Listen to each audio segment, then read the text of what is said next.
ശബരിമലയിലെത്തുന്ന കുട്ടികൾക്ക് സുഗമ ദർശനമൊരുക്കാൻ പ്രത്യേക സംവിധാനം ഏർപ്പെടുത്തി ദേവസ്വം ബോർഡ് 18ാം പടി കയറി മുകളിലെത്തി ഫ്ലൈ ഓവർ ഒഴിവാക്കി ശ്രീകോവിലിന്റെ ഭാഗത്തായി സജ്ജീകരിച്ച കവാടത്തിലൂടെ ഭഗവാന്റെ മുന്നിലേക്ക് നേരിട്ടെത്താവുന്ന രീതിയിലാണ് പുതിയ സംവിധാനം.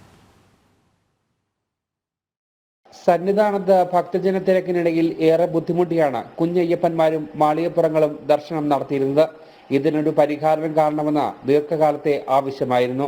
പ്രശ്നപരിഹാരത്തിന് പല പരീക്ഷണങ്ങളും നടത്തിയെങ്കിലും അതൊന്നും പ്രായോഗിക തലത്തിൽ എത്തിയില്ല. ഈ സാഹചര്യത്തിലാണ് പോലീസും ദേവസ്വം ബോർഡും ചേർന്ന് പുതിയ പരീക്ഷണം നടത്തുന്നത്. ഇവർക്കായി ഒരു പുതിയ വരി ക്രമീകരിച്ചാണ് പുതിയ പരിഷ്കാരം. മുൻകാലങ്ങളിൽ നിന്ന് വ്യത്യസ്തമായി ഒരു സവിശേഷമായ സാഹചര്യം കുഞ്ഞു മാളികപ്പുറങ്ങൾ 5 വയസ്സ് മുതൽ 10 വയസ്സ് വരെയുള്ള മാളികപ്പുറങ്ങൾ, കുട്ടികൾ, വയസ്സായ അമ്മമാർ ഒരുപാട് പേർ വരുന്നുണ്ട്. കഴിഞ്ഞ പ്രാവശ്യത്തേക്കാൾ ഒരു വർധന കാണുന്നുണ്ട്. അവർക്ക് വേണ്ടിയിട്ടാണ് ഒരു പ്രത്യേക സൗകര്യം ഒരുക്കിയിരിക്കുന്നത്.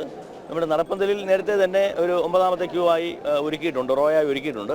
പക്ഷേ അതിന് ഇപ്പുറത്തേക്ക് ഒരു സൗകര്യം ഉണ്ടായിരുന്നില്ല. അപ്പോൾ 18ാം പടി കയറി വരുന്ന ഭക്തരെ പോലീസ് വളരെ നന്നായി കെയർ ചെയ്ത് അവരെ കുട്ടികളെ അമ്മമാരെയും മാറ്റി ഇങ്ങോട്ടേക്കൊരു പ്രത്യേക സൗകര്യം ഇപ്പുറത്തെ ഗേറ്റ് വഴി ഭഗവാന്റെ മുന്നിൽ കൂടി ദർശനം നടത്തുക എന്നുള്ളതാണ് ഈ സൗകര്യം കൊണ്ട് ഉദ്ദേശിക്കുന്നത്.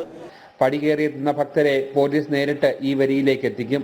ഇല്ല, അതിന് സെപ്പറേറ്റ് ക്യൂ ആണല്ലോ. അതിന്റെ സൈഡിൽ കൂടെ സെപ്പറേറ്റ് ക്യൂയുടെ കൂടെയാണ് പോകുന്നത്. അത് ബുദ്ധിമുട്ടില്ലാത്ത രീതിയിലാണ് നമ്മൾ അറേഞ്ച് ചെയ്തിട്ടുള്ളത്.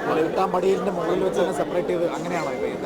പടിയുടെ മുകളിലല്ല, 18ാം പടി കയറി വന്നതിന് ശേഷം ആ റീച്ചിങ് പോയിന്റിൽ എത്തിക്കഴിഞ്ഞാൽ നമ്മൾ ഡിസർവിംഗ് ആയിട്ടുള്ള കേസുകളുണ്ടെങ്കിൽ അത് നമ്മൾ ക്യൂ വേണ്ട. അത് നമുക്ക് അവിടെയുള്ള നിലവിലുള്ള പോലീസ് സംവിധാനം മതി. ആവശ്യമുണ്ടെങ്കിൽ ക്രമീകരണം ഏർപ്പെടുത്തും. ഇല്ല, പോലീസ് സംവിധാനം ഉള്ളത് കാര്യക്ഷമമാക്കാനുള്ള എല്ലാ നടപടികളും നമ്മൾ എടുത്തു കഴിഞ്ഞിട്ടുണ്ട്. ഈ പരിഷ്കാരം തുടർന്ന് മുന്നോട്ട് പോയാൽ ഭക്തർക്ക് അതൊരു വലിയ അനുഗ്രഹമാകും. ജനം, സന്നിധാനം.